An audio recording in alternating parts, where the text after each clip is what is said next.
ఇవాళ parliament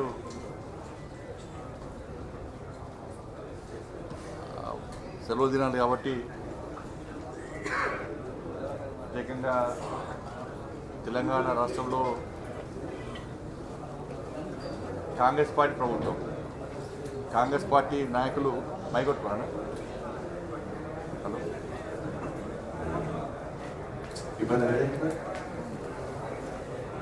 Congress party ప్రభుత్వం కావాలని ఒక ప్లాన్ ప్రకారం కేంద్రాన్ని బదనాం చేసే ప్రయత్నం చేస్తుంది. ఇదంతా ఒక ప్లాన్ అంతా కూడా. తెలంగాణ రాష్ట్రంలో కాంగ్రెస్ పార్టీ ప్రభుత్వం ప్రవేశపెట్టిన బడ్జెట్ విషయంలో ప్రజల లోపల వ్యతిరేకత వస్తుందని భావించినటువంటి కాంగ్రెస్ పార్టీ ప్రభుత్వం దానికంటే ముందు కేంద్రం ప్రవేశపెట్టిన బడ్జెట్ విషయంలో ప్రజల లోపల అయోమయం సృష్టించి ఒక చర్చ జరిగే విధంగా చేసి కాంగ్రెస్ పార్టీ ప్రభుత్వం ప్రవేశపెట్టినటువంటి ఈ తెలంగాణ రాష్ట్ర బడ్జెట్ విషయంలో ప్రజల వ్యతిరేకత రాకుండా చూసుకునేటువంటి కుట్రలో భాగమే అంత. లేదా ముందు రోజు కేంద్ర ప్రభుత్వం బడ్జెట్ ప్రవేశపెట్టింది, తెల్లారి రాష్ట్ర ప్రభుత్వం ప్రవేశపెట్టింది. ఈ రాష్ట్ర ప్రభుత్వం ప్రవేశపెట్టిన బడ్జెట్ మీద చర్చ జరగకుండా ఉండాలంటే, ప్రజలందరూ గుర్తించదు, గమనించదు, వ్యతిరేకత రాకుండా ఉండాలంటే ఒక ప్లాన్ ప్రకారం కేంద్ర ప్రభుత్వ బడ్జెట్ మీద అనవసరపు తప్పుడు ఆరోపణలు చేస్తూ తప్పుడు ప్రచారం చేసే ప్రయత్నం చేసింది. ఇదంతా ప్లాన్ అంతా కూడా. కేంద్ర ప్రభుత్వ బడ్జెట్ ఏందో ఈ నాయకులకు తెలుసు, కేంద్రం ఏ విధంగా నిధులు కేటాయిస్తుందో తెలుసు. గతంలోనే చెప్పండి, నేను ప్రభుత్వం ఏర్పడ్డది అయిపోయింది. గతంలో జరిగిన తప్పిదాలను ఒక్కసారి సమీక్షించుకోండి. గత ప్రభుత్వం చేసిన తప్పిదాలను సమీక్షించుకోండి. కొట్లాటలు, విమర్శలు, ప్రతి విమర్శలకు అవకాశం ఇవ్వకండి. ప్రజల చేత ఎన్నుకోబడ్డ మీ ప్రభుత్వం 5 సంవత్సరాలు ఉండాలని మేము కోరుకుంటున్నాం. మీరు ఇచ్చిన హామీలు నెరవేర్చుకోవాల్సిన బాధ్యత మీ మీద ఉంది. అభివృద్ధికి కేంద్ర ప్రభుత్వం పక్కా సహకరించడానికి సిద్ధంగా ఉంది. దీని ఎలాంటి చెడు ఆలోచన లేదు. అభివృద్ధికి కూడా మేము సహకరిస్తామన్నాం. కలిసిమెలిసి ముందుకు పోదాం. గత ప్రభుత్వము కేసీఆర్ గారు చేసిన మూర్ఖత్వం విధానాన్ని మీరు ఆలోచించకని చెప్పి అనేక సందర్భాల్లో చెప్పడం జరిగింది. కానీ కాంగ్రెస్ పార్టీ కూడా అదే పందాన్ని కొనసాగిస్తున్నది. మరి కొట్టాల పెట్టుకుంటారా? మీరు తెలంగాణ రాష్ట్ర అభివృద్ధి కావన్నా కొట్టాల కావాలి. కొంతమంది మంత్రులైతే ఒక ప్రధానమంత్రి చూడరు, కేంద్ర మంత్రులు చూడరు. వాళ్ళ భాష, వాళ్ళ వ్యవహారంగా చూసిన తర్వాత రాష్ట్ర ప్రజలు నవ్వుకుంటున్నారు. వాళ్ళ చూసి వాళ్ళ భాష, వాళ్ళ వ్యవహారం విమర్శలు చేయాల్సిందే. కానీ విమర్శనాత్మకంగా ఉండాలి తప్ప వ్యంగ్యంగా ఇష్టానుసారంగా భాష ప్రయోగ విషయంలో ఇది మంచి పద్ధతి కాదు. గత ప్రభుత్వం ఇదే చేసింది, వీరు కూడా ఇదే చేయాలనుకుంటున్నారు. కానీ ఇది మంచి పద్ధతి కాదు. వాళ్ళ కేంద్ర ప్రభుత్వము, నేను మొత్తం పూర్తి వివరణ ఇవ్వకుండా హైలైట్ చెప్పుకుంటూ వస్తాను. హైలైట్ చెప్పుకుంటూ వస్తాను. కేంద్ర ప్రభుత్వం ఎలా ఇది మహిళా, యువ, రైతు సంక్షేమ బడ్జెట్. కేంద్ర ప్రభుత్వ బడ్జెట్ వ్యవసాయ కేవలం కేటాయింపులు మాత్రమే చెప్తున్నాను. వ్యవసాయ అనుబంధ రంగాలకు ఈ కేంద్ర బడ్జెట్. వ్యవసాయ అనుబంధ రంగాలకు 2 లక్షల కోట్ల రూపాయలు. ఈ 2 ఏళ్లలో 1 కోటి మంది రైతులను సేంద్రియ సాగు వైపు మళ్లించాలని చెప్పి 1 లక్ష్యంతో కేంద్ర ప్రభుత్వం ప్రణాళికాబద్ధంగా ముందుకు పోతాం. యూత్ ఎంప్లాయ్మెంట్, స్కిల్ డెవలప్మెంట్ కోసం 1,48,000 కోట్ల రూపాయలను ఈ బడ్జెట్లో కేంద్ర ప్రభుత్వం కేటాయించడం జరిగింది. మహిళల అభివృద్ధికి 3 లక్షల కోట్ల రూపాయలు. గ్రామీణ అభివృద్ధి కోసం 2,66,000 కోట్ల రూపాయలు. గ్రామాల్లో 2 కోట్ల ఇళ్ల నిర్మించడం, 25,000 ఆవాస ప్రాంతాలకు సడక్ యోజన రోడ్ల నిర్మాణం కోసం కూడా నిధులు కేటాయించడం జరిగింది. అర్బన్ ప్రాంతాల్లో 1 కోటి ఇళ్ల నిర్మాణం. అర్బన్ ప్రాంతాల్లో 1 కోటి ఇళ్లకు సౌర విద్యుత్ సదుపాయం.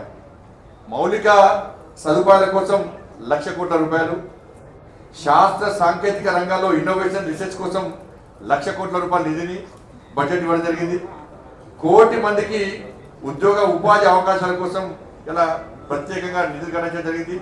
దానిలో 20 లక్షల మందికి ప్రత్యేక శిక్షణ ఇచ్చి వాళ్ళే ఉద్యోగాలు ఇచ్చే స్థాయికి ఎదగాలని ఆలోచనతో ఒక కొత్త ఆలోచనతో ప్రభుత్వం వ్యవస్థ ఉన్నది. ఇది కేంద్ర ప్రభుత్వం బడ్జెట్లో కొన్ని ముఖ్యమైన అంశాలు మాత్రమే. దాంతోపాటు కేంద్ర బడ్జెట్లో తెలంగాణ కేటాయింపు ఏమి లేదన్నారు ప్రభుత్వం. రాబోయే 5 నెలల్లో 20 లక్షల మంది యువకులకు శిక్షణ ఇచ్చి ఉద్యోగ ఉపాధి అవకాశాలు కల్పించాలని చెప్పి కేంద్ర ప్రభుత్వం బడ్జెట్లో స్పష్టం చేయడం జరిగింది. ఉన్నత విద్య చదువుకోవాలనేటువంటి లక్షలాది మంది విద్యార్థులకు 10 లక్షల రూపాయల వరకు రుణ సహాయం ఇవ్వాలని చెప్పి 3 లక్షల కోట్ల మహిళా బడ్జెట్లో లక్షల మంది తెలంగాణ మహిళలకు ఉపాధి కలిగే అవకాశం ఉంది. దాంతోపాటు గరిష్టంగా అంటే 20 లక్షల రూపాయల వరకు వీళ్ళ ముద్ర రుణాలు తెలంగాణ రాష్ట్రం కూడా వస్తాయి. దాంతోపాటు అర్బన్ ప్రాంతాల్లో నిర్మించేటువంటి ఇళ్ల నిర్మాణం అంటే మధ్యతరగతి ప్రజల కోసం కూడా వాళ్ళ 1 కోటి ఇళ్లలో తెలంగాణ కూడా జనాభా ప్రాతిపదికన వాటా వస్తుంది. మధ్యతరగతి ప్రజలు కూడా ఇళ్ల నిర్మాణం చేసుకోవడం కూడా ప్రభుత్వం ప్రత్యేకంగా సంక్షేమ పథకం ఉంది. దానికి ఇళ్ల నిర్మాణం కోసం దానికి జనాభా ప్రాతిపదికన తెలంగాణ రాష్ట్రం కూడా వాటా వస్తుంది. ఇలా ప్రధానమంత్రి ఆవాస్ యోజన కింద గ్రామీణ పట్టణ ప్రాంతాల్లో నిర్మించే 3 కోట్ల ఇళ్లలో తెలంగాణకు లక్షల ఇళ్ళు వస్తాయి. ఇది రాష్ట్ర ప్రభుత్వం కూడా కేంద్రం యొక్క సహకారం తీసుకుంటాం ప్రధానమంత్రి ఆవాస్ యోజన కింద అని చెప్పి కూడా స్పష్టం చేయడం జరిగింది. దాంతోపాటు కేంద్ర పన్నుల రూపేణ ట్యాక్స్ డెవల్యూషన్ 26,216 కోట్లు, ట్యాక్స్ డెవల్యూషన్ 26,216 కోట్ల రూపాయలు, గ్రాంటింగ్ ఎయిడ్ ద్వారా 21,075 కోట్ల రూపాయలు, FRBM కు లోబడి 62,000 కోట్ల రుణాలు తెలంగాణకు వచ్చాయి. మొత్తము 2,91,000 కోట్ల 2,91,000 కోట్ల రాష్ట్ర బడ్జెట్లో నిధులు అప్పుల రూపేణ కేంద్రం అంటే 2,91,000 రాష్ట్ర బడ్జెట్లో కేంద్రము 1,09,000 కోట్ల రూపాయలు నిధులుస్తున్నది. అంటే బడ్జెట్లో 2 లక్షల కోట్ల బడ్జెట్ రాష్ట్ర ప్రభుత్వం అయితే 1,00,000 కోట్ల రూపాయలను కేంద్రం ఎత్తు నిధుల రూపాయలు నా నిధులు అని కలిపి కానీ కేంద్రం ఏమి ఇస్తలేదు. రైల్వే కేటాయింపులకు సంబంధించి తెలంగాణకి బడ్జెట్లో 5,336 కోట్ల రూపాయలు ప్రత్యేకంగా తెలంగాణకు రైల్వే బడ్జెట్ కేటాయించడం జరిగింది. దీంతోపాటు గతంలో బీఆర్ఎస్ ప్రభుత్వం ఏం చేయలేదన్నది. గతంలో 9 నెలల్లో 31,221 కోట్ల రూపాయల ఖర్చును ఇలా పోయినసారి గత 10 నెలలో తెలంగాణ రాష్ట్రానికి కేంద్ర ప్రభుత్వం రైల్వే కోసం కేటాయించడం జరిగింది. యూపీఏ ప్రభుత్వము గతంలో కేటాయించిన దానికంటే 20 రెట్లు ఎక్కువ కేటాయించాం. ఈ 10 నెలలు 32,946 కోట్ల వ్యయంతో నూతన రైల్వే ట్రాక్ల నిర్మాణం తెలంగాణ రాష్ట్రంలో చేపట్టడం జరిగింది.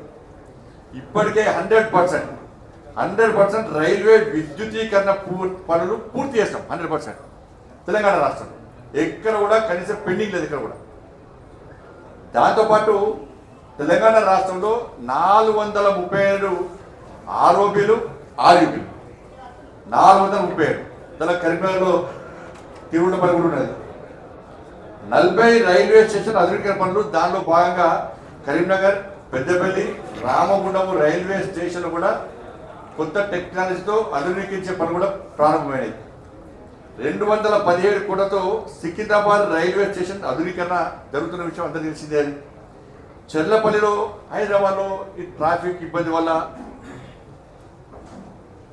దాంతో ప్రజలు ఇబ్బంది పడుతున్నారు. కేవలం నాంపల్లి, సికింద్రాబాద్ స్టేషన్లే ఉన్నాయి కానీ ప్రజలు సమయాన్ని చేరుకోలేకపోతున్నారు అని చెప్పి ఉద్దేశంతో చెర్లపల్లిలో నూతన టెర్మినల్ పనులు కూడా 99% పూర్తయింది. ప్రారంభోత్సవానికి సిద్ధం ఉంది. చిన్న కొన్ని సమస్యలు బట్టి దాన్ని కూడా పూర్తి చేసి ప్రధానమంత్రితో ప్రారంభించడానికి కిషన్ రెడ్డి గారు ప్రయత్నిస్తూ ఉన్నారు. ఇవి కేంద్ర ప్రభుత్వము తెలంగాణ రాష్ట్రానికి ఇచ్చింది. ఈ దేశంలో ఈ దేశ ప్రజలకు అందించిన బడ్జెట్ కేంద్ర ప్రభుత్వం. ఇవన్నీ వాళ్ళు అడుగుతూ ఏమంటారంటే లేదు 10 రూపాయల మేము ఇస్తాం కదా అంటారు. మరి కేంద్రం కూడా 10 రూపాయలు ఇస్తారు కదా. కేంద్రం కూడా 10 రూపాయల అనేక విభాగాలకు సంబంధించి కానీ, సంక్షేమానికి సంబంధించి కానీ, అభివృద్ధికి సంబంధించి కానీ ఆ విభాగాలకు సంబంధించి నిధులు కేటాయిస్తుంది కేంద్ర ప్రభుత్వం కూడా. వాళ్ళ 1,90,000 కోట్ల రూపాయల పైగా కేంద్ర నిధులు సమకూరిస్తే రాష్ట్ర ప్రజలు కనీసము దాని గురించి ప్రస్తావన లేదు. ఇలా ఆర్థిక శాఖ మంత్రి గారే అయిపోయింది. ఆర్థిక శాఖ మంత్రి గారే క్లారిటీ ఇచ్చింది. దాన్ని ఇవాళ జిఎస్టీ ఆదాయంలో 74%, జిఎస్టీ ఆదాయంలో తెలంగాణ వచ్చే జిఎస్టీ ఆదాయంలో 74% 3 రాష్ట్రాలకు కేంద్రం ఇస్తున్నది.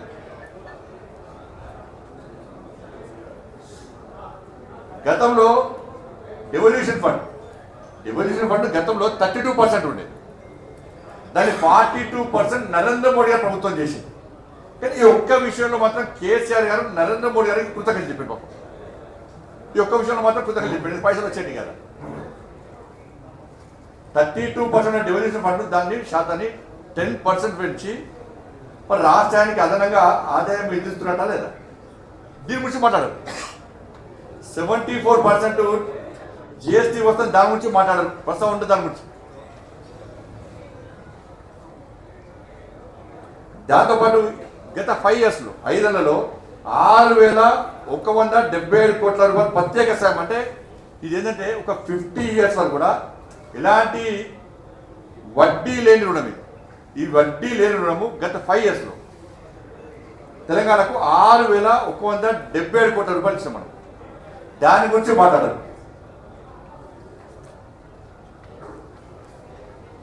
ఇప్పుడు వీళ్ళు వాళ్ళు కలిసి BRS party, Congress party, BJP ఏం చేసింది, గతంలో ఏం చేసింది, 10 ఏళ్లలో ఏం చేసింది. మరి గత 10 ఏళ్లలో ఏం చేయనప్పుడు కాంగ్రెస్ పార్టీ ఈ 10 ఏళ్లలో ఎందుకు ఉద్యమాలు చేయాలి బీజేపీ వ్యతిరేకంగా? చాలా మంది కాంగ్రెస్ పార్టీ నాయకులు అప్పుడు కేసీఆర్ అని తిట్టారు. అసెంబ్లీ సాక్షి కూడా కొత్త అసెంబ్లీ స్టార్ట్ అయిన తర్వాత, ఈ కాంగ్రెస్ పార్టీ ప్రభుత్వం స్టార్ట్ అయిన తర్వాత చాలా మంది మంత్రులు అసెంబ్లీలో కేంద్ర ప్రభుత్వం సహకరిస్తే కూడా కేసీఆర్ గారు మొండి వైఖరితో సహకారం తీసుకోలేకపోయాడు. అందుకే తెలంగాణ రాష్ట్ర అభివృద్ధి కుంటుపడ్డది. కేంద్రంతో కొట్లాడిండు కేసీఆర్ అని చెప్పించి ఇదే కాంగ్రెస్ పార్టీ ప్రభుత్వంలోని మంత్రులు అసెంబ్లీ వేదికగా మాట్లాడేది. కాంగ్రెస్ పార్టీ 10 సంవత్సరాలు ఏ కూడా కేసీఆర్ వ్యతిరేకంగా మాట్లాడలే. మరి కేంద్రానికి వ్యతిరేకంగా మాట్లాడలే, సహకరిస్తారని చెప్పి ఏం చేయలే. ఇప్పుడు అంతా వాళ్ళన్నారు, ఇప్పుడు వీళ్ళు అంటున్నారు.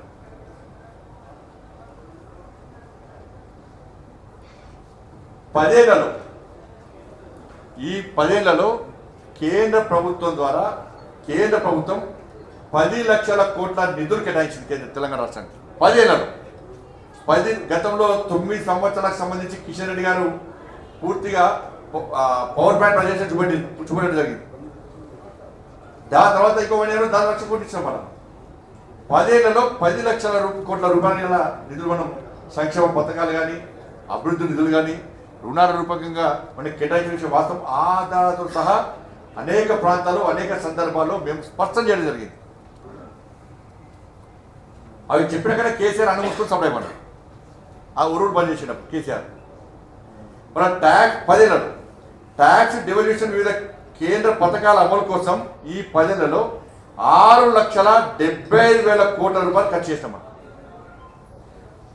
ఇలా కొనుగోలు వడ్లు పత్తి సేకరణ కోసం, కొనుగోళ్ల కోసం ఇలా పండించిన ప్రతి గింజ మేమే కొంటాం, కేంద్ర ప్రభుత్వం పెత్తనం ఏంది అని చెప్పి గతంలో కేసీఆర్ మంత్రివర్గం అన్నారు. నేను అనేక కొనుగోలు సెంటర్ తిరిగినాను. సుధీర్ తాడు చూపెట్టినా, సుధీర్ తాడు పైసలు కేంద్రమే ఇస్తుంది, గోనె సంచి పైసలు కేంద్రమే ఇస్తుంది, ట్రాన్స్పోర్టేషన్ పైసలు కేంద్రమే ఇస్తుంది, అక్కడ లేబర్ పైసలు కేంద్రమే ఇస్తుంది, అక్కడ పనిచేసే క్లర్కుల పైసలు కేంద్రమే ఇస్తుంది, రాష్ట్ర ప్రభుత్వం బ్రోకర్ చేసిన కమిషన్లు కేంద్రమే ఇస్తుంది, ఈ వడ్లను స్టోరేజ్ చేసేందుకు ఆ గోదాం కిరాయి కూడా కేంద్రమే ఇస్తుంది. ఇవన్నీ చెప్పుకుంటూ వచ్చినాం. ఇప్పుడు దానికోసము 1,60,000 కోట్ల రూపాయలు కేటాయిస్తాం మనం ఈ 10 ఏళ్ళలో. 1,60,000 కోట్ల రూపాయలు ఖర్చు చేసింది కేంద్ర ప్రభుత్వం ఎలా వడ్డు పత్తి సేకరణ కోసం. కిసాన్ సమ్మాన్ నిధి కింద 30 లక్షల మంది రైతులకు 9,000 కోట్ల రూపాయలు ఇలా కేంద్ర ప్రభుత్వం కేటాయించింది. ఇలా ఎంఎస్పి 10 సంవత్సరాల్లో ఎంఎస్పి 9 సార్లు పెంచినాం. 10 సంవత్సరాల్లో ఎంఎస్పి 9 సార్లు పెంచినాం. ఎంఎస్పి కింద 27,000 కోట్ల రూపాయలు కేటాయించినాం. తెలంగాణ రాష్ట్రానికి ఖర్చు పెట్టినాం మనం. ఉపాధి హామీ ద్వారా 29,000 కోట్ల రూపాయల గల ఉపాధి హామీ కోసం తెలంగాణ రాష్ట్రానికి ఖర్చు పెట్టినాం. జన్ధన్ ఖాతా 1,13 లక్షల మందికి జన్ధన్ ఖాతా ద్వారా 3,600 కోట్ల రూపాయలు వాళ్ళ అకౌంట్లో జమ చేసాం మనం. ఇలా గరీబ్ కళ్యాణ్ అన్న యోజన కింద రైస్ వాటి కోసం 1,91 లక్షల మందికి ఇలా బియ్యం పంపిణీ చేస్తాం. 1,91 లక్షల మందికి ఇలా బియ్యం పంపిణీ చేస్తాం మనం గరీబ్ కళ్యాణ్ అన్న యోజన కింద. కానీ ఫోటోలు మాత్రం కేసీఆర్ పెట్టుకున్నాడు. కేంద్రం ఇచ్చే బియ్యానికి ఫోటో ఆయన పెట్టుకున్నాడు. ఇలా 14th finance 15th finance commission ద్వారా గ్రామ పంచాయతీలకు 12,580 కోట్ల రూపాయలను కేంద్ర ప్రభుత్వం గత 10 ఏళ్లలో తెలంగాణ రాష్ట్రానికి ఇచ్చింది. 30 లక్షల టాయిలెట్స్ కట్టించినాం. ఇలా 5,50,000 ఇళ్లకు కరెంటు సౌకర్యం కల్పించినాం. హైవేస్ నిర్మాణం కోసం 1,15,000 కోట్ల రూపాయలు ఖర్చు చేసినాం. గ్రామీణ సడక్ యోజన కింద 1,100 కోట్ల రూపాయలు ఖర్చు చేసినాం. దాదాపు 4,000 గ్రామీణ సడక్ యోజన 4,000 కిలోమీటర్ల రోడ్ల నిర్మాణం చేపట్టాం. దీని ద్వారా వరంగల్లో కాకతీయ, ఆదిలాబాద్లో రిమ్స్ మెడికల్ హాస్పిటల్ నిర్మాణం జరిగింది. హైదరాబాద్లో ఈఎస్ఐ సూపర్ స్పెషాలిటీ హాస్పిటల్ నిర్మాణం. 30 లక్షల ఇళ్లకు జలజీవన్ మిషన్ కింద నల్లా కనెక్షన్ ఇవ్వడం జరిగింది. పిఎం స్వనిధి కింద 23,000 కోట్ల రూపాయల లబ్ధి ఇవాళ పిఎం స్వనిధి కింద ఇవ్వడం జరిగింది. ఆయుష్మాన్ భారత్ స్కీమ్ కింద 80 లక్షల మందికి పైగా లబ్ధి ఇవ్వడం జరిగింది. లాస్ట్ మన 11,80,000 మందికి మన గ్యాస్ కనెక్షన్ ఇవ్వడం జరిగింది ఈ ఏడాది మార్చిలో. దాంతోపాటు మన ఎన్నికల కంటే ముందు కూడా ప్రధానమంత్రి గారు ఈ రాష్ట్రంలో పర్యటించినప్పుడు అనేక అభివృద్ధి కార్యక్రమాలు ప్రారంభించడం జరిగింది. మన గత ఏడాది మార్చిలో ప్రధానమంత్రి గారు ఆదిలాబాద్ పర్యటనలో 56,000 కోట్ల రూపాయలు, సంగారెడ్డి పర్యటనలో 6,800 కోట్ల రూపాయల వ్యయంతో నేషనల్ హైవేస్, రైల్వేలు అనేటువంటి అభివృద్ధి పనులు ప్రారంభించడం జరిగింది. మనోహరాబాద్, సిద్దిపేట కలుపుతూ కొత్త రైలు మార్గంతో సహా రైలు ప్రాజెక్టులను అంకితం చేయడం జరిగింది. గత అక్టోబర్ 3న ప్రధానమంత్రి గారు నిజామాబాద్ పర్యటనలో 8,000 కోట్ల రూపాయల విలువైన వివిధ అభివృద్ధి పనులకు శంకుస్థాపన చేయడం జరిగింది. అక్టోబర్ 13న ప్రధానమంత్రి గారు పాలమూరు జిల్లాలో వివిధ పనులకు సంబంధించి 13,500 కోట్ల రూపాయలకు సంబంధించి అభివృద్ధి పనులకు శంకుస్థాపన చేయడం జరిగింది. హైదరాబాద్ విశాఖపట్నం కారిడార్ పనుల కోసం 2,460 కోట్ల రూపాయలు కేటాయించడం జరిగింది. అసర్బాద్ Chellapalli LPG pipeline gas project కోసం 2,170 కోట్ల రూపాయలు కేటాయించడం జరిగింది ఎల్పిజి కోసం. ఇవి ఈ 10 సంవత్సరాల్లో తెలంగాణ రాష్ట్రానికి కేంద్ర ప్రభుత్వము ప్రగతి విషయంలో, అభివృద్ధి విషయంలో కానీ సంక్షేమ పథకాల విషయంలో కానీ కేటాయించలేదు.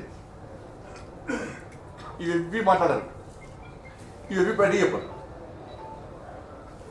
విభజన చట్టానికి వస్తారు. విభజన చట్టానికి విషయానికి వస్తే, చట్టాల హామీల విషయానికి వస్తే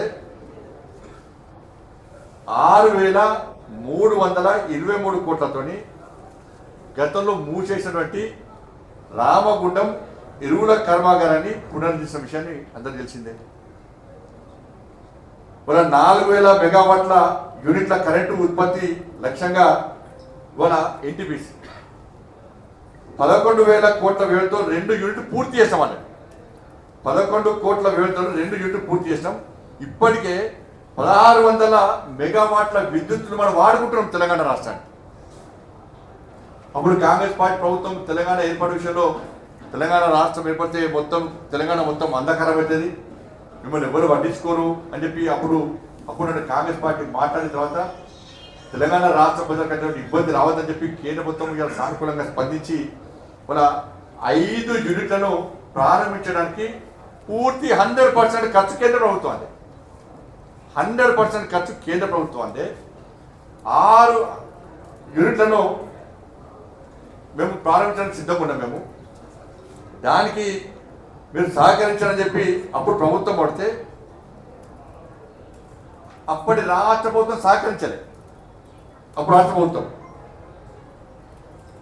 దానివల్ల కేవలం 2 యూనిట్లు మాత్రం ప్రారంభమైనాయి. అక్కడ ఈ 2 యూనిట్లకు కేంద్ర ప్రభుత్వం 11,000 కోట్ల రూపాయలు ఇచ్చింది ఆల్రెడీ. దాని ద్వారా 1600 మెగావాట్ల విద్యుత్తులు మనం వాడుకుంటున్నాం. మనం ఇప్పుడు 5లో ఇంకా 3 యూనిట్లు ప్రారంభించడానికి కేంద్రం సిద్ధంగా ఉంది. దానికోసం పవర్ పర్చేస్ అగ్రిమెంట్ కోసం గత ప్రభుత్వం ముందుకు రాలేదు. ఇక్కడ తక్కువ రేటుకు మనం విద్యుత్తును ఉత్పత్తి చేసుకునే అవకాశం ఉంది. ఆ విద్యుత్తును వాడుకునే అవకాశం ఉంది. కేంద్ర ప్రభుత్వం పూర్తి నిధులు ఇవ్వడానికి అవకాశం ఉంది. వాళ్ళు కేవలం అగ్రిమెంట్ చేసుకోవడమే. కేసీఆర్ గారు కళ్ళు మూసుకొని సంతకం పెట్టాలి. కళ్ళు మూసుకొని సంతకం పెట్టాలి. కానీ కళ్ళు మూసుకొని సంతకం పెడితే వచ్చే కమిషన్ రావైనకు రూపాయికి వచ్చేదాన్ని 6 రూపాయలకు కొంటున్నాడు. పక్క రాష్ట్రంతో రూపాయికి వచ్చే కరెంట్ ఒక యూనిట్ దానికి పోయి 6 రూపాయలకి 7 రూపాయలు కొంటున్నాడు. కమిషన్లు వస్తాయి ఆడ. ఇది తెలంగాణ రాష్ట్ర ప్రజలు ఆలోచించాలి. 5 యూనిట్లను ప్రారంభించడానికి సిద్ధంగా ఉన్నాం. ఎందుకంటే 4,000 మెగావాట్ల విద్యుత్ మనకు అవసరం కాబట్టి దాన్ని దృష్టిలో పెట్టుకొని 5 యూనిట్లు ప్రారంభించడానికి కేంద్రం సిద్ధంగా ఉంది. పూర్తి బడ్జెట్ కేంద్రం సిద్ధంగా ఉంది. దానిలో 11,000 కోట్ల రూపాయలు ఇచ్చినాం ఆల్రెడీ. మిగతా వాటికి ఇవ్వడానికి సిద్ధంగా ఉంది. ఇవి అగ్రిమెంట్ జరిగితే మళ్ళీ 21,000 కోట్ల రూపాయలు నిధులు వస్తాయి. అగ్రిమెంట్ జరిగితే మరి దీనికి గతంలో బీఆర్ఎస్ పార్టీ ప్రభుత్వం సహకరించలే. పక్క రాష్ట్రం నుంచి కొన్నది విద్యుత్ అదనంగా ఎక్కువ రేటు పెట్టి. మరి కాంగ్రెస్ పార్టీ నిన్న శాసనసభలో బడ్జెట్ ప్రవేశపెట్టే సందర్భంగా ఈ 3 యూనిట్లకు మీరు సహకరిస్తారా, సహకరించరా? మళ్ళీ మీరు కూడా కేసీఆర్ లెక్కనే పక్క రాష్ట్రం దగ్గర సేమ్ అదే పందాన్ని కొనసాగిస్తూ కమిషన్ కక్కుర్తిపడి అధిక రేటుకు విద్యుత్ కొట్టారా? నేను మళ్ళీ కొడుతున్నా కాంగ్రెస్ పార్టీ ప్రభుత్వాన్ని, ఈ 3 యూనిట్లకు సహకరించండి. ప్రారంభోత్సవాన్ని అగ్రిమెంట్ మీద సంతకం పెట్టండి. 21,000 కోట్ల రూపాయలు మనకు వస్తాయి. ఈ 5 యూనిట్లు ప్రారంభమైతే మనకు తక్కువ రేటుకే విద్యుత్ వస్తుంది. ఈ ప్రజల మీద అదనపు భారం పడది. మీరు జేబులకి ఇస్తున్నారు పైసలు, అవి ప్రజల పైసలు అవి. ఇక్కడ అవకాశం ఉంటే కూడా కొనకు ఇచ్చి వాడుకోకుండా పక్క రాష్ట్రాల నుంచి చిన్న చిన్న రాష్ట్రాల నుంచి కమిషనర్ కక్కుతుపడి అడ్డగోలు విద్యుత్ కొంటే ఇది ఎక్కడ న్యాయం?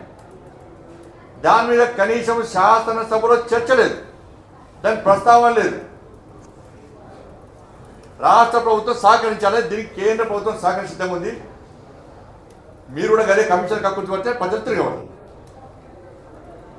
వాళ్ళ దాంతోపాటు 1,150 కోట్ల రూపాయల వ్యయంతో ఎయిమ్స్ నిర్మాణం చేసినాం. బీబీనగర్లో 500 కోట్ల వ్యయంతో రైల్వే వ్యాగన్ ఒరానింగ్ మ్యానుఫ్యాక్చర్ యూనిట్, దానిలో కోచ్ కూడా ఉన్నది. కోచ్ ఫ్యాక్టరీ నిర్మాణం ఉంటుంది. దాన్ని కోచ్ ఫ్యాక్టరీ ఏర్పాటు చేస్తున్నారు. దాన్ని అది కూడా ఉందా? ఇలా 899 కోట్లతో గిరిజన యూనివర్సిటీ. కేంద్ర ప్రభుత్వం అనేక సందర్భాల్లో గతంలో రాష్ట్ర ప్రభుత్వం డిమాండ్ చేస్తే కూడా అప్పుడు రాష్ట్ర ప్రభుత్వం స్థలం కేటాయించడానికి కూడా సహకరించాలి. ఇప్పుడు స్థలం కేటాయించారు, వెంటనే కేంద్ర ప్రభుత్వం నిధులు కేటాయించింది 899 కోట్ల రూపాయలతో. వరంగల్లో మెగా టెక్స్టైల్ పార్కు ఏర్పాటు చేయడం జరిగింది. ఇక్కడ ఉన్నటువంటి కేసీఆర్ కొడుకు ఇంకా ఆంకరణ దగ్గర గట్టిగా మాట్లాడినట్టు కాళేశ్వరంలో ప్రశ్నలు తిట్టినట్టు కూడా.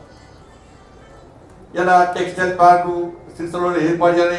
ఈయన ఇంకా దోషిద్దరు మాట్లాడతారు. ఇద్దరు దోస్తులు అసలు ఇప్పుడే మా దోస్తులు ఇద్దరు దోస్తులు అండి.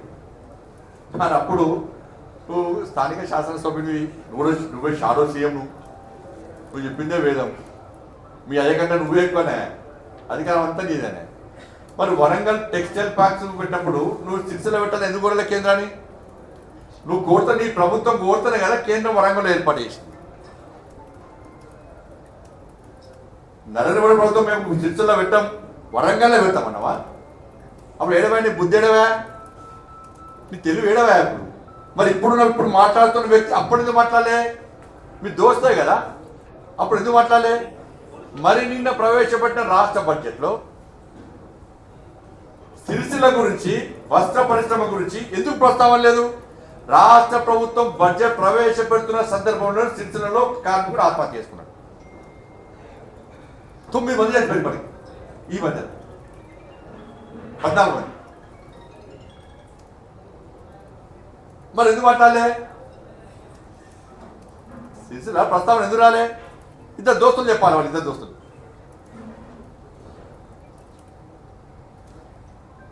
అలా బయ్యారం స్టీల్ ఫ్యాక్టరీ గురించి ఇది అసాధ్యం అని చెప్పి గతంలో కాంగ్రెస్ పార్టీ చెప్పింది, బీఆర్ఎస్ పార్టీ చెప్పింది.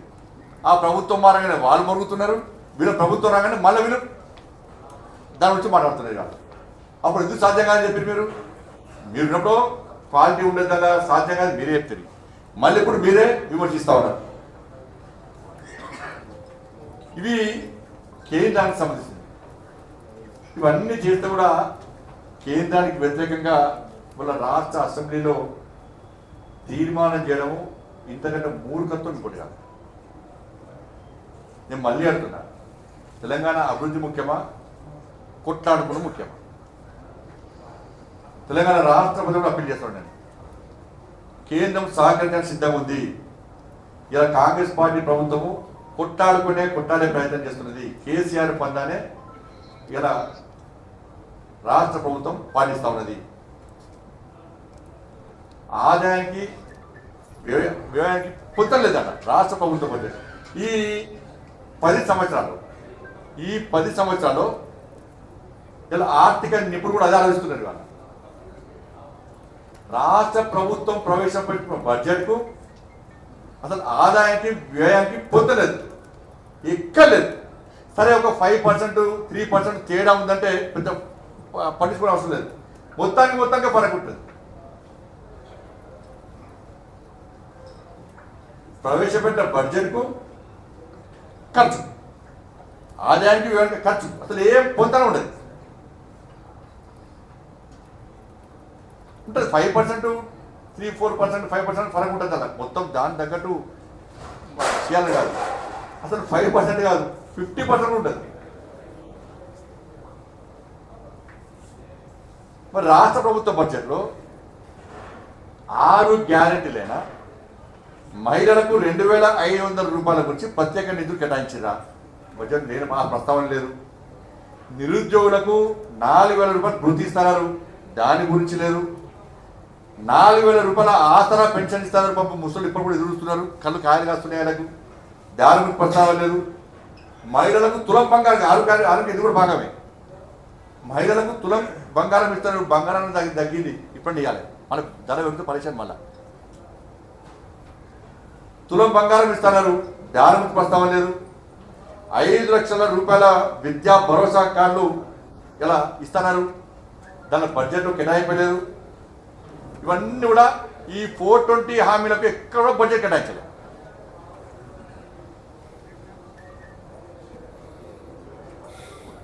ఇప్పుడు రుణమాఫీ కోసము 35,000 కోట్ల రూపాయలు అవసరమని చెప్పి ప్రభుత్వం అయిపోయింది.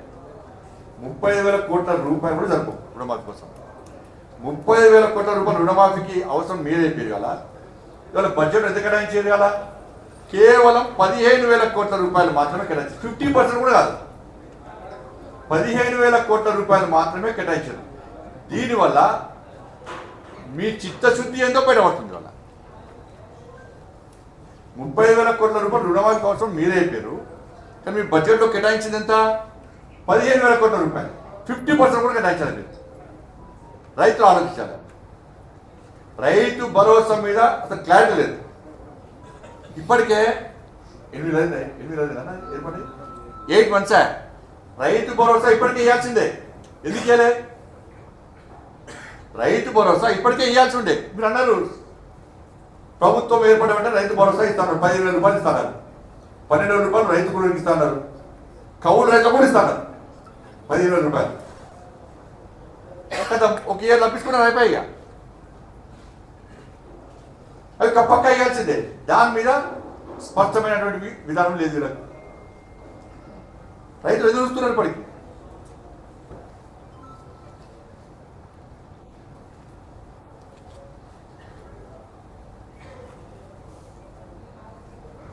ఇలా ఆటో డ్రైవర్లకు 12,000 రూపాయలు ఆర్థిక సాయం చేస్తారు. దాని గురించి మాట్లాడే ఉచిత బస్సు ప్రయాణాన్ని తప్పకుండా అందరం మనం స్వాగతిస్తాం, ఇబ్బంది లేదు. దానివల్ల ఆటో డ్రైవర్ నష్టపోతుందని చెప్పి ఆందోళన చేశారు. దాన్ని గుర్తించి మేము సాయం చేస్తామన్నారు, 12,000 రూపాయలు సాయం చేస్తామన్నారు. దాని గురించి కనీసం ఈ బడ్జెట్లో ప్రస్తావన లేదు. ఆటో డ్రైవర్ల గురించి 12,000 ఉద్యోగాలకు నోటిఫికేషన్ ఇచ్చి 31,000 ఉద్యోగాలు ఇస్తామని చెప్పండి. నేను 31,000 ఉద్యోగాలు ఆల్రెడీ ఇస్తామని చెప్పండి. మళ్ళా 90 రోజుల్లో 30,000 ఉద్యోగాలు ఇస్తారట. అంటే ఇప్పుడు ఏం చెప్పుకుంటారంటే 60,000 ఇచ్చి కూడా చెప్పుకుంటారు. వీళ్ళు ఇవాళ రాష్ట్ర ముఖ్యమంత్రి అపాయింట్మెంట్ ఆర్డర్స్ ఇచ్చింది మొన్న. వాళ్ళకే పోస్టింగ్ లేదు ఇంతవరకు, వాళ్ళకే పోస్టింగ్ లేదు. ఎక్కడిక 12,000 ఉద్యోగాలకు నోటిఫికేషన్ ఇచ్చి మీరు 31,000 ఉద్యోగాలను భర్తీ చేస్తామంటున్నారు. మళ్ళా 90 రోజుల లోపల మళ్ళా 30,000 ఉద్యోగాలు ఇస్తామంటున్నారు. ప్రభుత్వం ఏర్పడిన వెంటనే 2 లక్షల ఖాళీలు భర్తీ చేస్తున్నారు. మీరు సంవత్సరం లోపల 12,000 కూడా చేయలేదు. 12,000 ఉద్యోగాలు నోటిఫికేషన్ ఇచ్చారు. సంవత్సరం లోపల 12,000 పట్టుబడి 12,000 ఉద్యోగం ఇయ్యని వాళ్ళు 2 లక్షల ఉద్యోగాలు ఎట్లు ఇస్తారో స్పష్టం చేయాలి.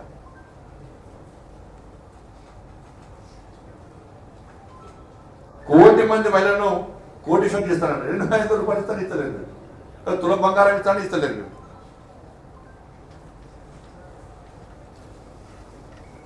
అసలు దానికి నిధులు కేటాయించలే. కోటి మంది మహిళలను కోటీశ్వరం చేస్తారంట.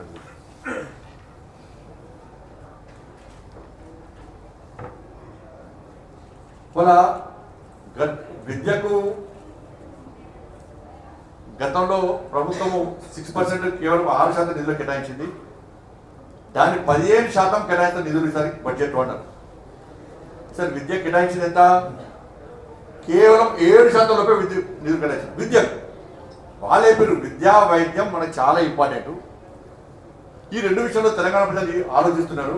అందుకే మేము కూడా ఎన్నికల సందర్భంగా భారతీయ జనతా పార్టీ ప్రభుత్వం ఏర్పడితే ఉచిత విద్య ఉచిత వైద్యాన్ని పక్కా అందిస్తామని చెప్పినాం. దాన్ని కాపీ కొట్టినటువంటి కాంగ్రెస్ పార్టీ ప్రభుత్వం మేము 15% నిధులు కేటాయిస్తామన్నారు. కేవలం 7% విద్య కేటాయించింది. ఇలా వైద్యాన్ని కేటాయించింది కేవలం 4%.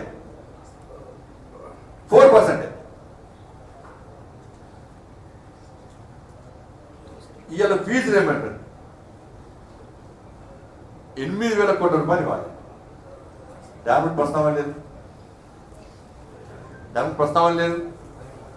ఇలా విద్యా సంస్థలు మీరు ఏదో ఏమన్నా అన్నాడు, ఏదో 1 టైం సెటిల్మెంట్ అట. బ్యాంకులో తీసుకున్నారు వాళ్ళు ఏమన్నా. మీరు 1 టైం సెటిల్మెంట్ అంటే వాళ్ళే వేస్తారు యాజమాన్యాలు. స్టూడెంట్స్ దగ్గర వాళ్ళు 1 టైం సెటిల్మెంట్ అంటారు. అలా విద్యా సంస్థలు కిరాయి కట్టలేక జీతాలు చేయలేక వాళ్ళు ఇబ్బంది పడుతున్నారు. అప్పుడప్పలేరు. అలా విద్యార్థులకు సర్టిఫికేట్ కూడా విద్యార్థులు ఇబ్బంది పడుతున్నారు. 8,000 కోట్ల రూపాయలు మీరు ట్యాక్సులు మంత్రులందరూ వాళ్ళ పేరు మీద ట్యాక్సులు చేస్తారు. ఒక్కరో ట్యాక్స్ కన్ను మూసుకుంటే పైసలు వస్తాయి. లక్షల మంది పేద విద్యార్థులకు న్యాయం జరుగుతుంది.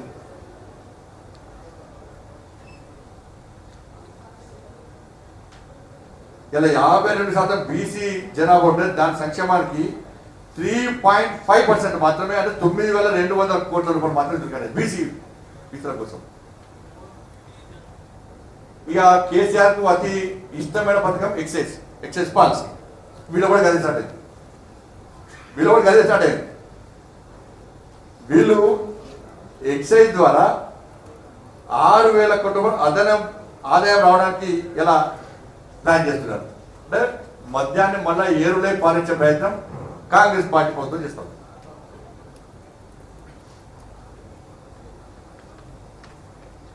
దీంతో పాటు ముఖ్యంగా ఇప్పుడు గత ప్రభుత్వం కేంద్ర ప్రభుత్వము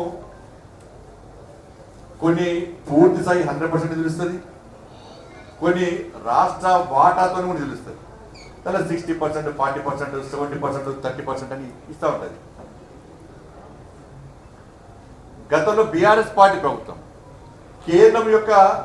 కేంద్రం నిధులు జారీ బడ్జెట్ విడుదల చేసినప్పుడు కూడా మ్యాచింగ్ గ్రాంట్ రాష్ట్ర ప్రభుత్వం ఇవ్వకపోవడం వలన కోట్ల రూపాయల నిధులు వాపసు పోయింది. ఇప్పుడు స్మార్ట్ సిటీ అంతే, నిధులు డైవర్ట్ చేసినప్పుడు గొడవ వేసి ఇచ్చారు. ఇప్పుడు రైల్వే ఎగ్జామ్ ఉదాహరణ ఇస్తున్నారు, ఆర్ఓబి 80% రాష్ట్ర ప్రభుత్వం ఇవ్వాలి, 20% కేంద్ర ప్రభుత్వం ఇస్తుంది. గతంలో రాష్ట్ర ప్రభుత్వం ఇవ్వలే, 20 కోట్ల రూపాయలు కూడా వాపసు పోతుంటే ఆ రద్దే క్యాన్సిల్ అయ్యే టైంకు ఆనుకోకుండా సేతు బంధన్ స్కీమ్ వచ్చింది. ఇట్లా తెలంగాణ కేసీఆర్ ప్రభుత్వం సహకరించకపోవడం వలన, మ్యాచింగ్ గ్రాంట్ ఇవ్వకపోవడం వలన కోట్ల రూపాయల నిధులు, అభివృద్ధి నిధులు, సంక్షేమ ఫలాలు మొత్తం వాపసు అయినాయి నిధులు. మరి రాష్ట్ర ప్రభుత్వం మ్యాచింగ్ గ్రాంట్ విషయంలో ఎక్కడ ప్రస్తావన లేదు, శాఖల వారిగా. కనీసం అనాలి, అదే కేంద్ర ప్రభుత్వం సహకరిస్తే మేము కూడా మ్యాచింగ్ గ్రాంట్ ఇస్తామని చెప్పండి, చెప్పాలి. అసలు గతంలో కేసీఆర్ గారు మ్యాచింగ్ గ్రాంట్ ఇవ్వకపోవడం వలన కేంద్రానికి సంబంధించిన నిధులు వాపసు పోయినాయి. ఈసారి అట్లా జరగకుండా చూస్తాము, దాని గురించి మాట్లాడలేదు. దాని గురించి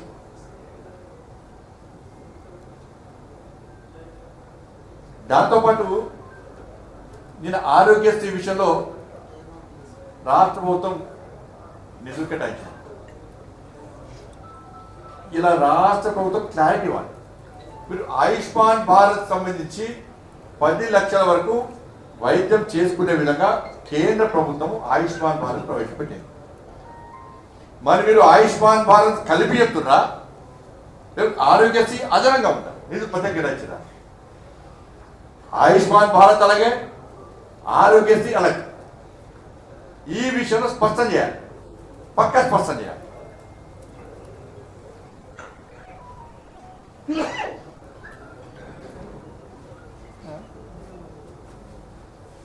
పక్కా స్పష్టం చేయాలి.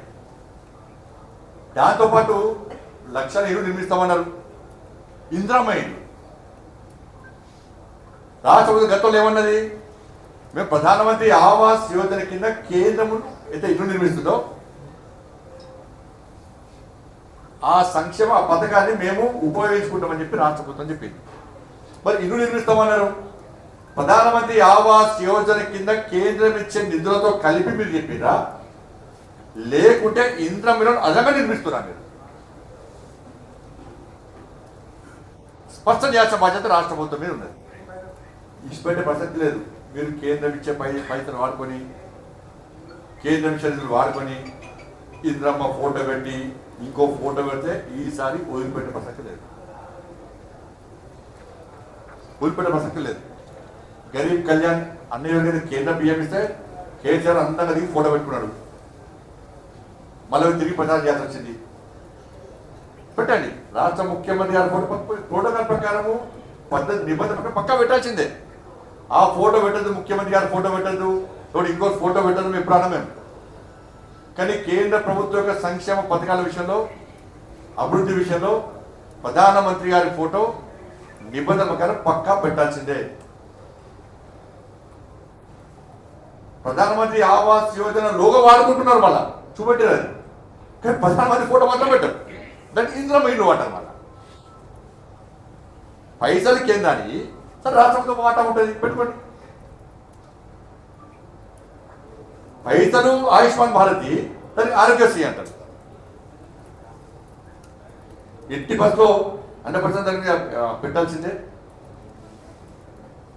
ఈసారి ఏం చేస్తున్నారంటే ఈ మర్చెంట్ బ్యాంకర్స్ ద్వారా, మర్చెంట్ బ్యాంక్ ఇంత దీని మీద అసలు చర్చ జరగాలి, చాలా ఇంపార్టెంట్ విషయం. ఇలా అప్పులు సరిపోనట్టు మళ్ళీ ఏ విధంగా అప్పులు చేయాలని చెప్పి వీళ్ళు ప్లాన్ చేశారు. కాంగ్రెస్ పార్టీ మంత్రులు ప్లాన్ చేసి ఏం చేశారంటే ఈసారి మర్చెంట్ బ్యాంకర్స్ ద్వారా పెద్ద ఎత్తున లోన్లు తీసుకోవాలని చెప్పి కాంగ్రెస్ పార్టీ ప్రభుత్వం ప్రయత్నం చేస్తున్నది. ఏంటంటే బ్రోకర్లకు కమిషన్ ఇచ్చి, ఇప్పుడు వేరే రకంగా రుణాలు ఇచ్చే పరిస్థితి లేదు, ఇక్కడ రుణాలు పొందే పరిస్థితి లేదు సార్. కాబట్టి బ్రోకర్లకు పెద్ద ఎత్తున కమిషన్లు ఇచ్చి మర్చెంట్ బ్యాంకర్స్ ద్వారా వేల కోట్ల రూపాయలు రుణాలు తీసుకునేడానికి కాంగ్రెస్ పార్టీ ఒక పథకం కుట్ర చేస్తున్నది. వాళ్ళు ఇది కాదని చెప్పండి. రాష్ట్ర ముఖ్యమంత్రి గారిని అసలు నివేదికగా మేము మర్చెంట్ బ్యాంకర్స్ ద్వారా ఎలాంటి రుణాలు తీసుకోము అని చెప్పేద్దాం. ముందు అవి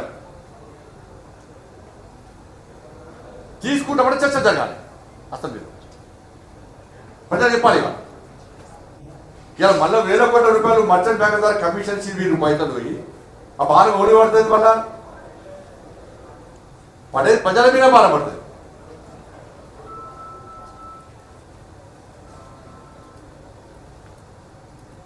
కాబట్టి ఈ విషయంలో దయచేసి మళ్ళీ కాంగ్రెస్ పార్టీ ప్రభుత్వాన్ని విజ్ఞప్తి చేస్తున్నాం, సహకరించడానికి మేము సిద్ధంగా ఉన్నాం. పోయిన వాళ్ళు పోయి వినతి పత్రాలు ఇచ్చి ఫోటో దిగి ఒక ప్లాన్ అంతా ఇది కూడా. ఇంతమంది మంత్రులు ఇన్ని రోజులు పోయి కేంద్ర ప్రభుత్వం కలిస్తే అరే పాపం మంచి ఆలోచన కలిసి అని చెప్పి మేము కూడా అనుకున్నాం. ఇదంతా ప్లాన్ పెద్ద కుట్ర ఇది, పెద్ద కుట్ర ఇది. బదనాలు చేసే కుట్రలో భాగమే అంతా కూడా.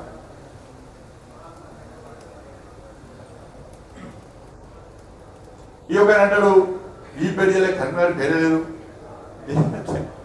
దేశ బడ్జెట్ లో కన్వీనర్ పేరు ఉంటుందన్న. మరి ఇప్పుడు రాష్ట్ర బడ్జెట్లో కన్వీనర్ పేరు ఉందా, ఆదిలాబాద్ పేరు ఉందా, నిజామాబాద్ పేరు ఉందా, ఏ పేరు ఉన్నది? మరి అంటే వాళ్ళు విస్మరించినట్టనా? గుడ్డు పెట్టుకొని తిరిగింది గుడ్డు. మరి ఇప్పుడు ఏ గుడ్డు పెట్టింది? ఇప్పుడు నేను నిన్న చెప్పిన మళ్ళీ చెప్తున్నా,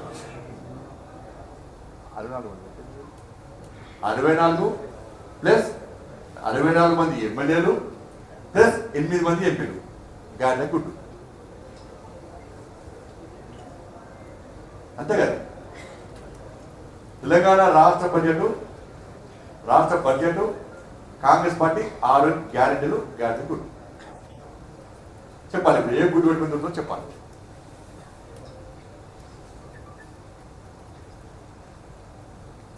కాబట్టి దయచేసి మళ్ళీ అప్పీల్ చేస్తున్నా, అందరం కలిసి పనిచేద్దాం, కలిసి అభివృద్ధికి సహకరించుకుందాం. గత ప్రభుత్వం చేసిన తప్పిదాలను మీరు చేసే ప్రయత్నం చేయకండి, ఇస్తున్నట్టు వ్యాఖ్యలు చేయకండి, వ్యాఖ్యలు చేసే వ్యక్తులను కంట్రోల్ చేయండి.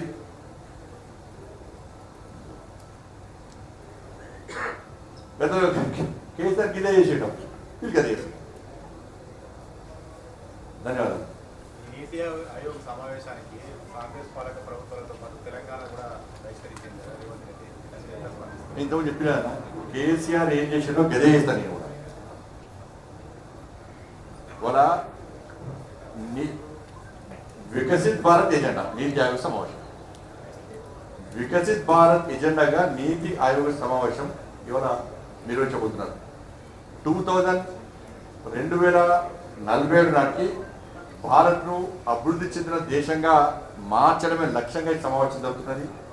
అన్ని రాష్ట్ర ప్రభుత్వాలు, అన్ని రాష్ట్రాలు పాల్గొనాలి, వాళ్ళు సూచనలు సలహాలు ఇవ్వాలి.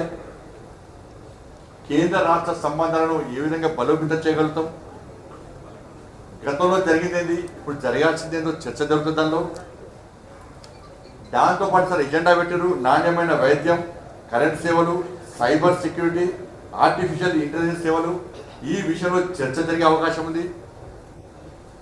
దీనిలో పాల్గొనడానికి మీకు ఇబ్బంది ఏంది అంటే మీరు బాయ్కాట్ చేస్తే మోడీ గారు ఫోన్ చేసి మీరు బాయ్కాట్ చేసారు, నిధులు ఇస్తామంటారా?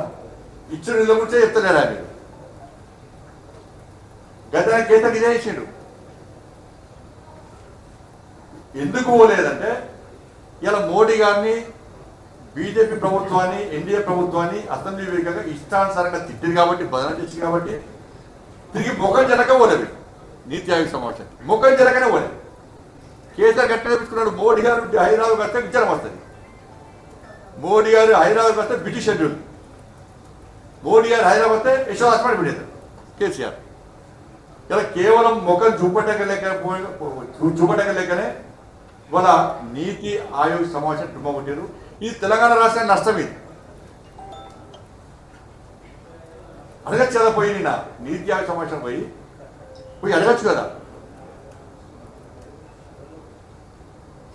పోలవరానికి ఇంతవరకు రిపోర్ట్ ఇవ్వని ఎన్డీఎస్ఏ కాళేశ్వరం పేరుకు వెంటనే వచ్చి రిపోర్ట్ ఇచ్చింది. అదొక ఫేక్ రిపోర్ట్ అని చెప్పి నేను కేటీఆర్ అంటున్నాను. ఎన్డీఎస్ఏ రిపోర్ట్ కాదు, ఎన్డీఏ రిపోర్ట్ బీజేపీ ఆఫీసులో రెడీ అయిందని. పోలవరమా కాళేశ్వరం అంటే కాళేశ్వరం తప్పుదని ఒప్పుకున్నట్టే కదా, కాళేశ్వరం తప్పుదని ఒప్పుకున్నట్టే కదా, ఇది తప్పు కాదంటారు కదా. పోలవరంకి నువ్వు ఫిర్యాదు చేయి, ఫిర్యాదు చేయి, ఎందుకు చేయలే? ఇప్పుడు ఎందుకు మాట్లాడుతున్నావు అంటే నేను వేడు, నిన్న కాళేశ్వరం వేడు తప్పు జరిగిందని గుర్తించాడు.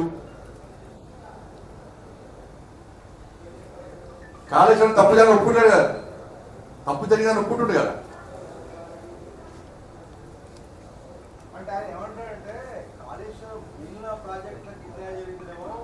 రిపోర్ట్ లేదు, ఇప్పటికిప్పుడు ఎన్డీఎస్ఏ రిపోర్ట్ కాళేశ్వరం ఇప్పటికెప్పుడు ఎందుకు వచ్చిందన్న? ఇప్పటికి ఎప్పుడు వచ్చింది అది? ఇప్పుడు తప్పు జరిగిందా కాదా చెప్పిండా? చెప్పడు. తప్పు జరగలేదు అంటలేడు. సరే ఇంకో ఇంకో ఇంకో నన్ను ఫలానా ఈ ప్రాజెక్టులో ఇబ్బంది ఉందంటే నువ్వు ఇస్తే కదా. ఎక్కడ ఫిర్యాదు వచ్చినా ఏది ఇచ్చినా కూడా వాళ్ళు పక్క చెల్లించుకుంటారు. 1,00,000 కోట్లు చంపగానే అయిపోయానుకుంటాడు. ఇక ఏ తక్కువ నువ్వు ఇస్తే కదా కాదన్నాడు. మీరు ఎంపీగా ఉన్నప్పుడు సంసద్ ఆదర్శ గ్రామీణ యోజన కింద పిల్లల్ని అడాప్ట్ చేసుకున్నారు. ఇప్పుడు కొత్తగా మళ్ళీ ఏమైనా చేసుకోవచ్చు. అప్పుడు ఫస్ట్ ఇచ్చిన తర్వాత దాన్ని మనం తీసేసేది, క్యాన్సిల్ చేశారు. ఫస్ట్ ఇచ్చిన తర్వాత మనం క్యాన్సిల్ చేశారు. మళ్ళీ ప్రభుత్వం, కేంద్ర ప్రభుత్వం అనౌన్స్ చేయాలి కదా. ఇప్పుడు కేసీఆర్ రాష్ట్ర బడ్జెట్ పైన మాట్లాడారు, కేంద్ర బడ్జెట్ పైన మాట్లాడలేదు, రెండు ఒకటే అని అంటారు. నిజమేనా? ఇద్దరు కలిసి యుద్ధం చేస్తుంటారు మా మీద రెండు ఒకటి అంటారు. ఇద్దరు కలిసి మా యుద్ధం చేస్తుంటారు. అసెంబ్లీ అన్నారు కదా. నేను మళ్ళీ చెప్తున్నా, మీరు అడిగిన చెప్తున్నా. వీళ్ళిద్దరు ఒకటి. అవకాశం ఉంటే కాంగ్రెస్ పార్టీ ప్రభుత్వంలో వీళ్ళు కలుస్తారు. బీజేపీలోనే వీళ్ళు కలుస్తారు. మాది ప్రభుత్వం ఇంకా బీఆర్ఎస్ పార్టీ ఇంత పార్టీ బీఆర్ఎస్ పార్టీ విలీనం చేస్తామని చెప్పి కోమటిరెడ్డి వెంకటరెడ్డి మాట్లాడుతున్నారు. ఆయన బీఆర్ఎస్ పార్టీ నాకు అది అని. ఇప్పుడు అసెంబ్లీలో కలిసి ఉన్నది ఎవరు? నిన్న మొన్న బీజేపీకి వ్యతిరేకంగా అసెంబ్లీలో తీర్మానం చేసింది ఎవరు? కలిసి కొట్లాడుతూ ఉన్నది ఎవరు? కాబట్టి కాంగ్రెస్ పార్టీ ప్రభుత్వంలో వాళ్ళు కలిసిన ఆచరణ లేదు బీఆర్ఎస్ పార్టీ. మేము బీఆర్ఎస్ పార్టీని పట్టించుకోము. ఎమ్మెల్యేలు మాదకస్తులు తలబోతున్నారు. ఎమ్మెల్యేలు ఇంకెంతమంది మిగిలిరు?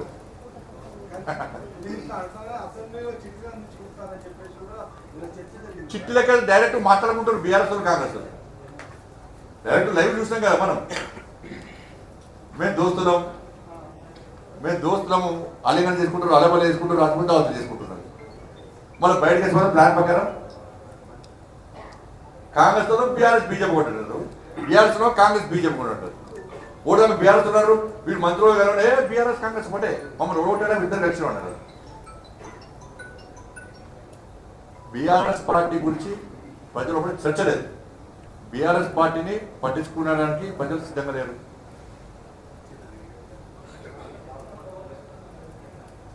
వాళ్ళ ఎమ్మెల్యేలు గంప కింద గంపేరు, ఒక్కొక్కరు విక్తారు, కోళ్ళకే విక్తారు.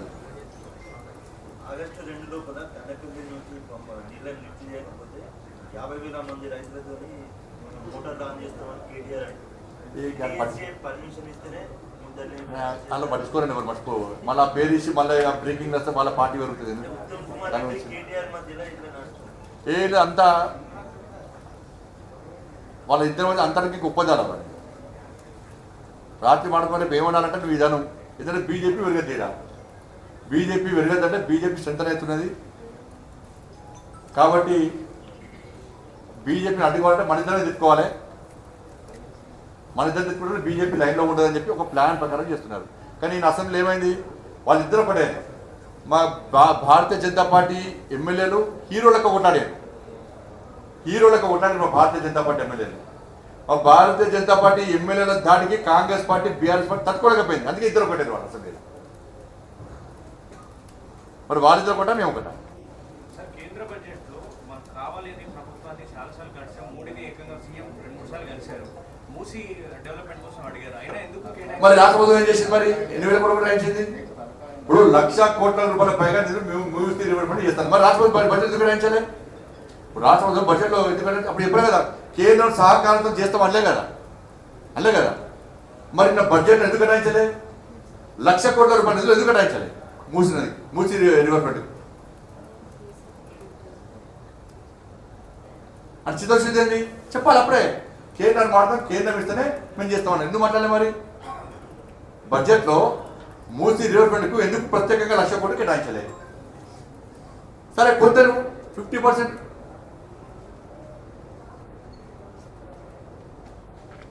ధన్యవాదాలు.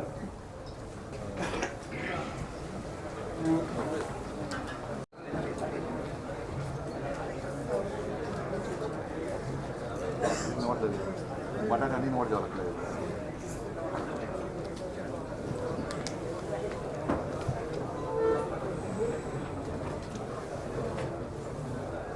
అలా దానికేనా ఇంకేముందాను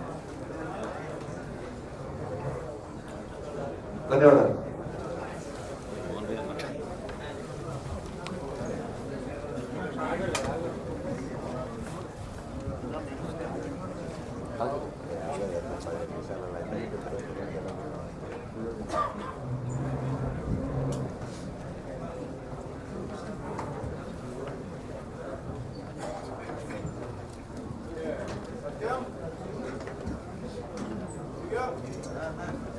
సంజయన, మొత్తం ఓవరాల్గా నిన్న కేటీఆర్ టూర్ చేసిండు కదా, ఇక్కడి నుంచి అక్కడికి ఎగువ మానేరు నుంచి దిగువ మానేరు కాళేశ్వరం దర్శనం ఇవన్నీ ఓవరాల్గా మీ అభిప్రాయం ఏంటి ఆ టూర్ మీద?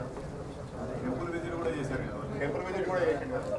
టెంపుల్ విజిట్ చేసేసి ఇంకా ఫోటో ఉండే కదా, ఫోటో ఉండే టెంపుల్ పోయిన వాళ్ళంతా నాస్తికులే. ఈ లాస్ట్ అన్న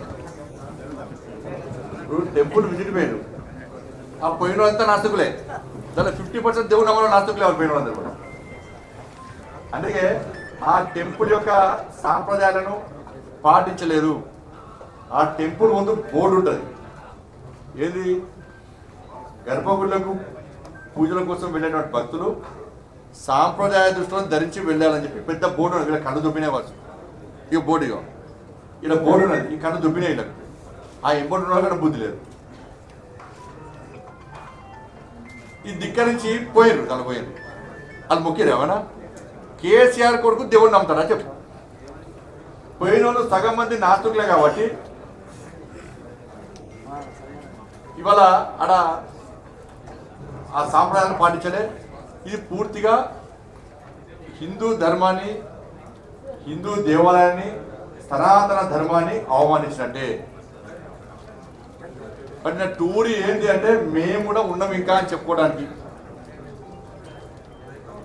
మేము కూడా ఉన్నామని చెప్పుకోవడానికి మాత్రం. ఇప్పుడు ఏం చేసింది చెప్పు, కొండను తలివి ఎక్కడ కూడా పడ్డవాళ్ళు పోయి ఏం సాధించింది ఏంది? వాళ్ళు పోయి నేను కాళేశ్వరం సందర్శించి సాధించింది ఏంది? తప్పు జరగలేదు అని చెప్పదలుచుకున్నారా? అది కూడా చెప్పలే. పోయి ఆ కాళేశ్వరం ముక్తీశ్వర స్వామి దేవాలయాన్ని అక్కడ దేవుడిని అవమానపరచు. వాళ్ళు సాధించింది కదే. క్షమాపణ చెప్పాలి, హిందూ సమాజానికి క్షమాపణ చెప్పాలి, కాళేశ్వరం ముక్తీశ్వర దేవాలయం యొక్క భక్తులకు క్షమాపణ చెప్పాలి. మీరు హిందువులు అయితే, మీరు సనాతన ధర్మాన్ని గౌరవిస్తారు అంటే, దేవుని మీద భక్తి భావం మీకు ఉన్నట్టయితే క్షమాపణ చెప్పాలి. ఎందుకంటే చెప్తున్నా, మనకు పోయిన వాళ్ళు సగం మంది నాస్తికులే. నువ్వు వాళ్ళ లెక్క కూడా చూడు, వాళ్ళంతా వేరే పని చేసి వచ్చిన వాళ్ళు, అంతా కూడా వేరే దాంట్లో పని చేసిన వాళ్ళు.